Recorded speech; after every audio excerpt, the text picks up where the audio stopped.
Please welcome on stage our keynote speaker, Chief Economist Aditya Birla Group, Dr. Ajit Ranade.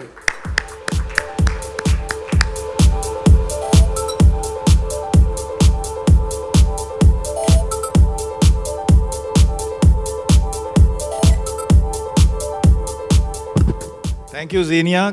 Good afternoon, everybody. Can we please have lights, like sab kuch, remove the darkness. Let there be light. Who's controlling the lights? Thank you. Now you know what it means to be in the spotlight.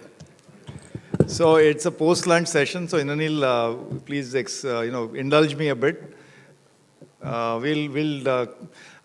requested that rather than me speaking just one directional, one way talk and monotone, boring, economics to pehle se hi boring, upar se. So I request all of you to help me make it interactive, participative and informal. Is that okay? Can you say yes, please? Yes. Okay, so I'm going to depend on you to ask me questions. So that way all of us will get more out of this session. Because there's no point in me relating all the facts about the economy. In last 5 years, this has been the growth rate and investment to GDP ratio. तो सब Outlook Money में आता ही है ना? So better that we utilize this time in discussion, interaction. So I will say a few things, but please feel free to interrupt me and ask questions. Are you game? Yes. We have a roaming mic. We don't have a roaming mic. So please keep the roaming mics ready. Or you can just shout. I'll repeat the question for the benefit of the audience. What I want to say is that currently the economic context is not very happy. Okay? So I'm here to give you not good news or bad news, but news. So you make up your mind how the current economic context is not happy because as it is, there is a kind of a slowdown in the economy. Even though we didn't hear this word in the finance minister's speech, the long 2.5-hour speech, I don't think she used the word slowdown, did she? I don't think so. But the fact is that slowdown ka matlab hai, in the last 4 years, that is 16, 17, 17, 18, 18, 19, 19, 20. These 4 financial years, the growth rate of the economy has gone from 8 to 7 to 6 to 5. This is as per the government's own data. Now, when it goes on from 8 to 7 to 6 to 5, usko English में क्या बोलते हैं? Slow down. The growth, the speed of the economy is. No, lights on. Shh. Nobody's allowed to sleep. This is post-lunch. I know it's post-lunch. Well, you'll get some coffee. So, when you say slowdown is right now, that is just to remind you that this slowdown is not happening in the last 1 or 2, 3 quarters. The data as per the government's own statistic, real GDP growth rate has been slowing down for 4 years. Now, of course, 8% is a very good growth rate. That was in 16, 17. In fact, that was the year of demonetization. Now, we are not going to go into the controversy about the data itself. That controversy is not for today. In any case, that's a separate debate. And perhaps, whether the data is thoda sa, kya bolte hain, it is not clean or needs to be cleaned up or there are some errors and so on. But if there are errors, then it's affecting all 4 years. Whatever the imperfection in the data, so let's not debate that for the timing, but the fact is that the data shows the growth rate has come down from 8 to 7 to 6 to 5. And now we are waiting for this latest quarter data, which is the Q3 of last year. That is October to December data. It's going to come out tomorrow, Friday, 29th of February. I think it will also come out to be some 4.5%, 4.2%. So it's not like it's going to shoot up to 8%. That's the first fact. Okay. Second fact is that what does growth depend on? GDP growth depends on how much you invest. Investment today becomes GDP growth, GDP tomorrow. When you put seeds in the farm, the crop grows, no? That is the way the investment works. You have to invest and that's how GDP comes. So when you look at this investment to GDP ratio, how much is the economy investing? An important indicator of that is the investment to GDP ratio. That ratio in say 2008 or 2009, 10, 11 was about 36% of GDP, 35, 36%. Government's own data, mera data nahi hai. That number has been 28%. Last 4 years again, not this year, not last year, it is stuck, it is stagnating at 28% of GDP. Now with 28% investment to GDP ratio, how can you get higher growth? You can't. Unless suddenly that investment becomes very super productive, super efficient, super innovative, whatever. वो तो होगा. Sometimes this kind of thing, disruption. But basically, if you want higher growth, you need higher investments. So investment to GDP ratio is also stagnating. Second fact. Third fact, exports. What has been the export growth of India? I'm talking about exports of manufacturing or merchandise exports, not exports of software, not exports of tourism revenue. When foreigners come to India, we earn foreign exchange, that's also exports. I'm talking about manufacturing exports. Now these manufacturing exports, so the reason exports are important is because exports are highly aligned or correlated with manufacturing activity in the country. It is inconceivable, impossible nearly, that industrial growth and manufacturing growth can just shoot up, zoom up, and exports will not do so. ऐसा हो ही नहीं सकता है. High degree of correlation. So what is the export data telling us? Exports have grown in the last 5-6 years at a net growth rate of, आप बोल रहे हैं 5%. Please tell us your name. Ramesh Kothari. Kotwani. Botwani. B for Bombay. Do you work for Government of India? No. He is saying that exports have grown at an average CAGR of 5% over the last 5 years. Sir, you are approximately correct. The right answer is 0. So at least you didn't say 10 or 15%. So third data point. पहला मैंने बोला GDP growth rate slow down. Second, investment to GDP ratio. Export growth over 5-6 years has been at 0%. Okay. Some months you'll have 11, 6, 7%. Month-to-month data. Exports, unlike GDP data, which comes only for the quarter, and with that too, it comes with a 2-month lag. So, कल February 29 को हमको with December 31 का data मिलने वाला है. Unlike that, the export-import data, the cargo leaves our various ports. So that is, it's not real time, but jaldi milta hai. So every month ka milta hai. So in some months, actually, compared to September 2019 data, compared to say 1 year ago, might have grown 6%, kabhi 7%, kabhi minus, you know. But I'm talking about the average growth rate over 5-6 years. Oh, Mr. Bala is there. Hi. So the answer is 0%. Not 5%. Now this number used to be 20, this is dollar terms, okay? Exports are measured in dollars. This is dollar growth. This used to grow at double digit, not just 10, at 20%. So I can go on. I told you I'm not going to be like a data dictionary, Wikipedia. By the way, nobody has asked me any question yet. I told you this is an open session. I'm just going to talk a little bit more so that you're provoked into asking me questions. So this is the third. So I hope I'm trying to convey to you that this is a slowdown phase. We don't have time to discuss whether this is a structural slowdown or cyclical slowdown. These two terms, structural and cyclical, have been repeated quite often in the popular discourse. तो लोगों को लगता है कि इसका कुछ meaning है, कुछ बड़ा words हैं. Okay. I'm not sure the distinction is that important. But very briefly, what it means that a cyclical slowdown means abhi business cycle नीचे है, तो cycle ऊपर जाएगा. Cycles go up and down like waves in the ocean. And structural slowdown का मतलब है कि economy का structure ही बिगड़ गया है.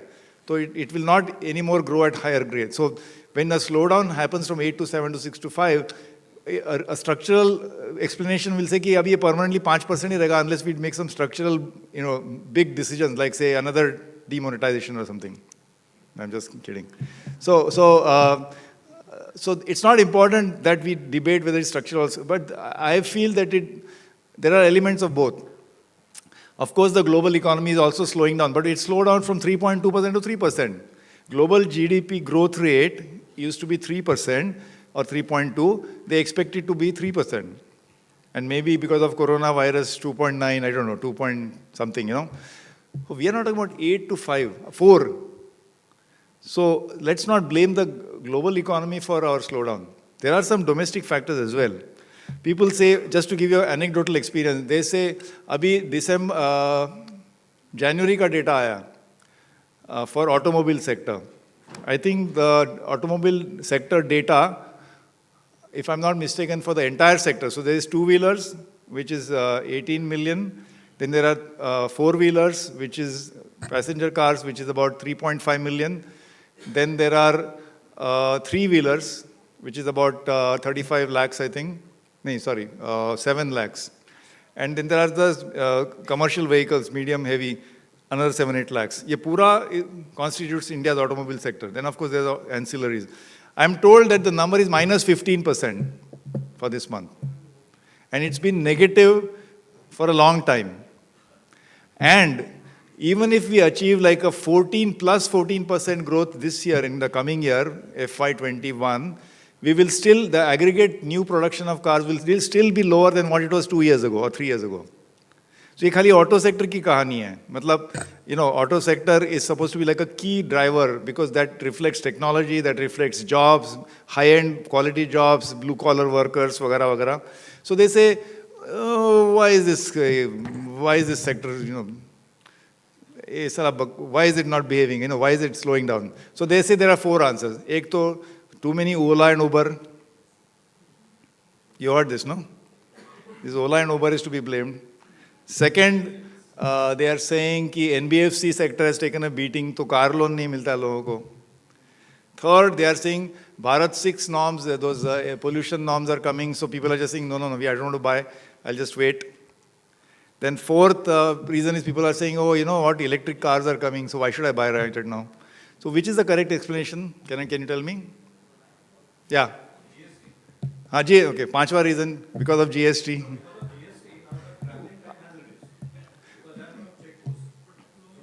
So he's saying because of GST, those interstate check nakas have gone, so the trucks are traveling faster. So Calcutta to Madras to Calcutta is taking only 15 hours instead of 35 hours.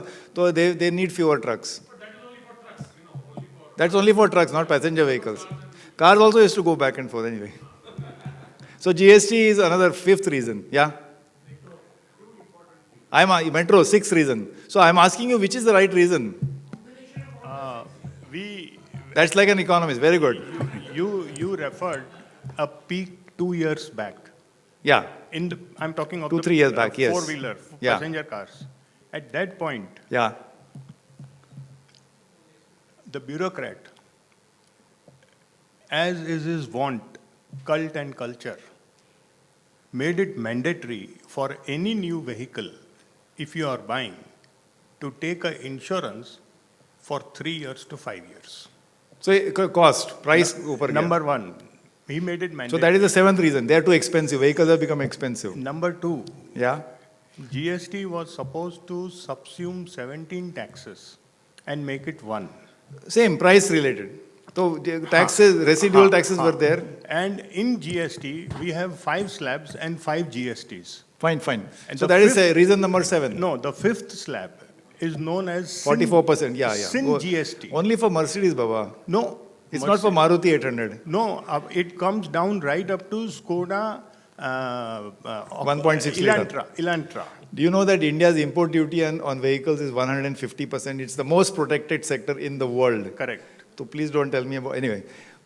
The point of what I'm trying to say is that here is a big sector in the industrial sector, manufacturing sector, which has really suffered a slowdown. And there are so many reasons that I mentioned. We don't know which is the dominant reason.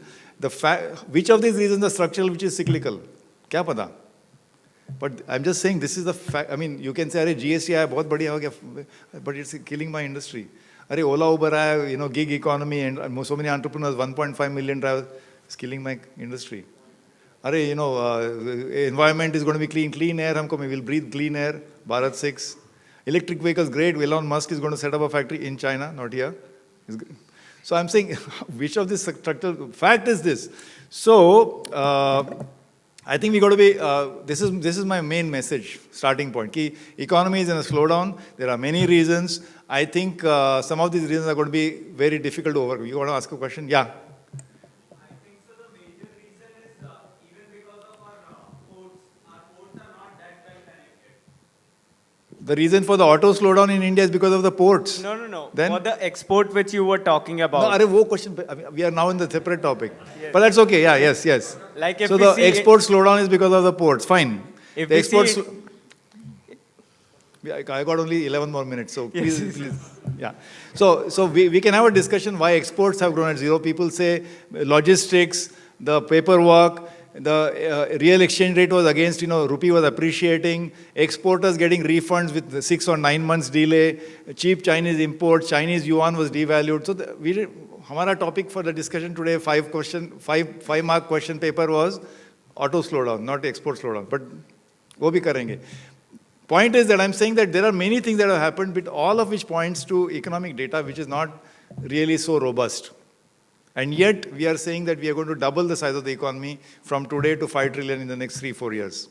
So it's a very, very, very tall, ambitious.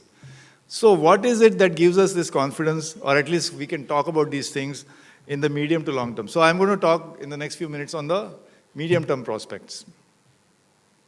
And that's where things are in place, at least so far.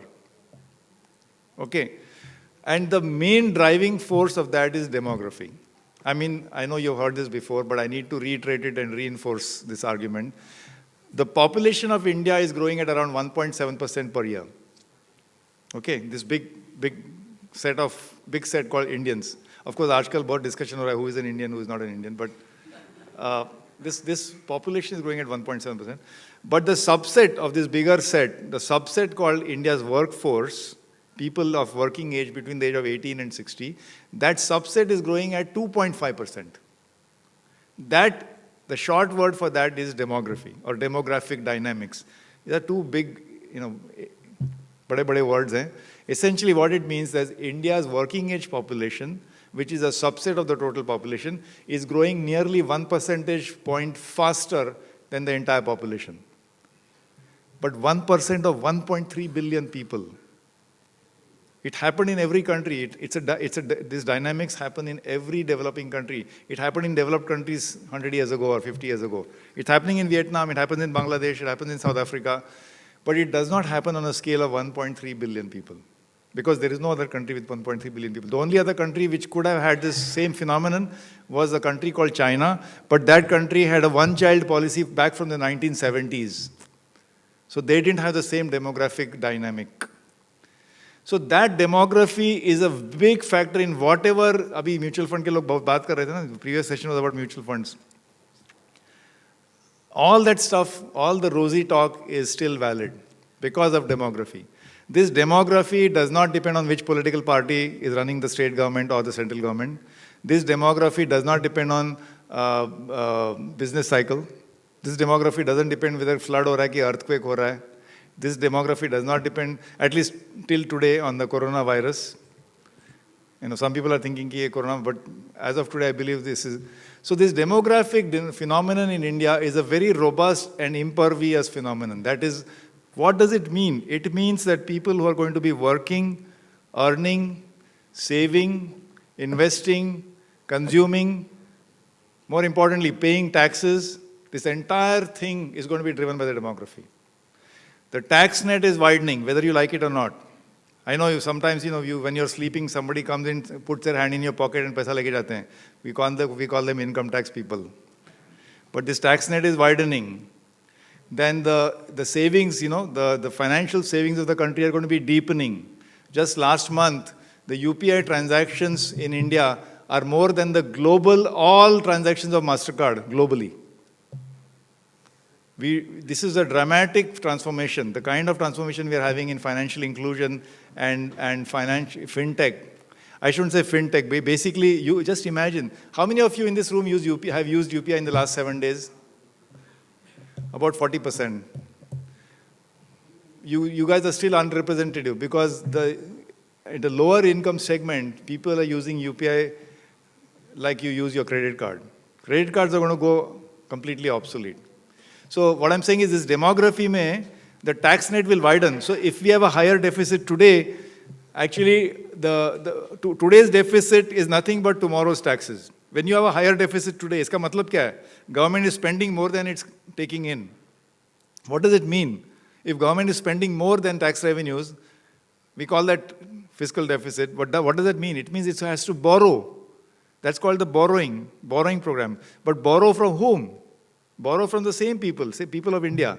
So if you have to borrow, then you have to repay. But how do you repay? By taxes only. So today's deficit is nothing but tomorrow's taxes. However, because tomorrow also there are going to be young people, and day after tomorrow also young people, and day after tomorrow, and the demography is such that the India young people proportion is actually stable or rising for some next 2 decades, the per capita burden of taxes on an average taxpayer in India is going to be low, relatively low, despite higher deficits. That's the reason why the deficits is not a serious or out of control problem. Let me ask you a question. India's debt to GDP ratio. So every year what happens is, this year the finance minister, she said, here, gentlemen and ladies, I'm going to spend 30 lakh crores of your money this year. That's called the union budget.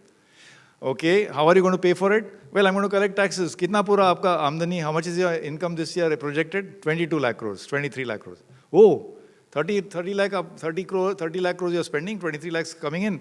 What is the gap? 7 lakh crores, 7 trillion rupees. So, 7 trillion is the gap. What is it called? Fiscal deficit. How are you going to pay for it? Can you just chapofy money? Can you just print it? No, you borrow. So you're going to sell government bonds and borrow this money. When you borrow money, what happens to the government of India? The debt increases. When you borrow, your debt increases. What is India's debt to GDP ratio? Can somebody tell me what is India's? So your debt capacity should be proportional to what is your income generating capacity. The total income of the country is called GDP. So debt to GDP ratio is an important indicator of the sustainability of the debt. कि ये debt manageable है कि नहीं? India का debt to GDP ratio कितना है? What is it? Yeah. Sorry? 0.8. Say 80% ना ऐसा बोलो. People like to think of it as 80%. You're right. So roughly debt to GDP ratio of India is 80%. Okay. Guess which country has the highest debt to GDP ratio in the world? US. And what is it?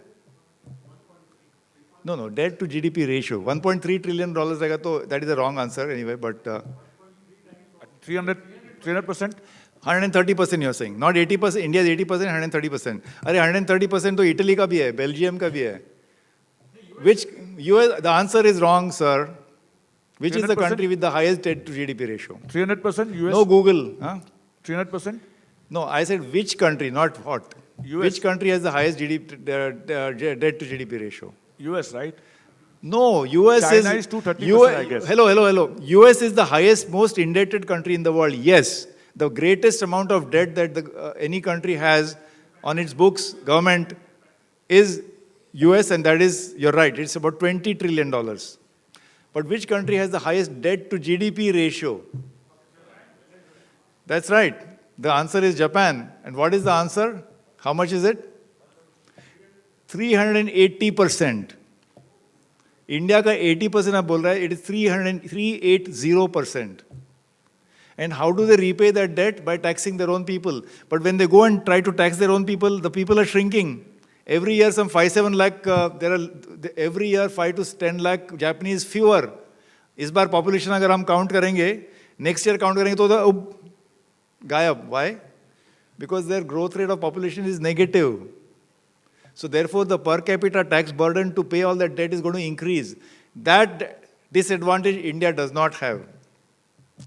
But I should spend one more minute on Japan because you might think कि ये साला Japan को क्यों bad मत करे. Japan, by the way, even though it has the highest debt to GDP ratio in the world by far, this is the second richest country in the world, or maybe third richest if you believe China. This is the country with the highest life expectancy among OECD countries, 85 or 87 years. This is the country with the lowest incidence of heart disease among the rich countries. This is the country with the lowest incidence of obesity. This is the country with the highest percentage of forest cover. This is a country with the highest percentage of rainfall. This is a country blessed with, immense sea wealth. This is a country which is the pioneer in miniaturization and also now renewable energy. So let's leave Japan for the time being. But the fact is that the Japanese debt to GDP ratio is going to be paid by future taxes, but future Japanese are fewer and fewer and fewer and fewer because they are living longer, babies are not being born. India में उल्टा है. No, we are living longer, but not as long as average life expectancy is not 87. India is about 67, 68. But my point is that the per capita burden of taxes is going to be lower because we have average age of India is going to remain at 27, 28, the median age for a long time, 2-3 decades. So my main message is that basically these demographic factors which determine your fiscal situation, which determine your debt sustainability, which determine your depth of financial savings, which determine basically your consumption spending growth, which determine your workforce availability, all of it is in favor of India. Now the question is, how do you, what are the policy obstacles? What do we need to do to convert this demographic advantage into innovation, productivity increases, higher GDP growth? What policies do we need to pursue? For that, ladies and gentlemen, you will need to invite me again. My time is up. Thank you.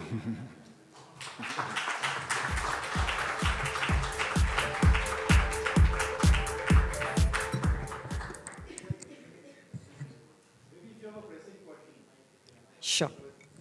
Can we have mics in the audience, please? So we have precisely 4 minutes, so we'll have to wrap it up in 4 minutes. Thank you, Yeah, sir. can I go first? Hello? So you can use this mic. Yeah, my question is, can you, as an economist, can you throw light on the coronavirus and the Chinese economy, which you So coronavirus, today, every day it's changing, okay? Coronavirus, the situation is changing every day. They thought the Chinese data had peaked by 11th of February, just after the New Year holidays. But actually, the very next week, there was a surge in finding. Now they're getting findings from the lab as well as the patients. So there's diagnosed, so it's not clear. And now it's gone to 26 countries or 44 countries. 44 countries, and worryingly in places like South Korea, Italy, and so on. So it's not clear. They say Chinese GDP, first quarter, almost 1/3 of the working days have been gone. So Chinese GDP definitely down by 2%, 1.52%. And China being a big part of the world economy is going to affect the world economy maybe by 0.5%. But we still we don't know, because the big saving grace, even though there's no vaccine, no cure known, the fatality rate is only less than 1%, 1.5%. That 2%. means much lower than SARS. But and the only cure is that your own immunity. So 14 days, if you survive the infection and there's 2 negative tests, then you're okay. But and the other saving grace is that in summertime the virus does not survive. But we are still it's still not clear how serious it is. The WHO is saying that the window of preventing a global outbreak is narrowing. This was a statement released by the WHO just a couple of days back. So as of now, I think it's unclear. The risk is very real. There's monitoring going on. I must say, hats off to the Chinese. They were, it's pretty inhuman, but they kind of locked down the entire city, the capital of Hubei province, Wuhan. So maybe China has saved the world. I don't know, but I think we'll have to wait for another 2-3 weeks before we actually understand. But my guess is Chinese GDP down by 2%. Growth, and global GDP down by 0.5, and it's going to affect all kinds of global value chains. Not only it's affecting travel and tourism, so if you go to Changi Airport, completely deserted, unthinkable, Singapore. But even the global value chains which go through China, in and out of China, people don't want to touch it, because the virus can survive on metal, plastic, glass, not only human beings. Yeah. So it's a little dicey. If you're going to China for a conference, I would advise to cancel your trip. I'll cancel my trip. Okay, we can take just one more question, and we'll take it from that gentleman there at the back. Sir, I'm going to request you to please keep your question very brief, since we're really running out of time. And sir, in case you're around, maybe some of our audience members can catch up with you offline. Based on what you said, is it time for India and Japan to consider encouraging immigration into Japan from India? Absolutely. Thank you. Absolutely. Mr. Abe, Shinzo Abe, who is the Prime Minister of Japan, and Mr. Narendra Modi are personal friends. The bullet train is, I think, one of their successful joint effort. But Japan has been notoriously xenophobic. We wrongly blame Mr. Trump, but actually the one country which is very, very allergic to letting foreign labor inside is Japan. And in fact, Japanese monetary policy challenge for a long time has been how to raise inflation. In fact, when Abe was campaigning in 2013, he was saying, like वो बोले थे ना नेताजी बोस, तुम मुझे खून दो मैं तुमको आज़ादी दूंगा. He said, तुम मुझे वोट दो मैं तुमको इन्फ्लेशन दूंगा. At the same time, Mr. Modi was saying, ये यूपीए सरकार इतनी हाई महंगाई, तुम मुझे वोट दो मैं महंगाई को निकालूंगा. So if only Mr. Abe and Modi had got together in 2013 and exchanged inflation.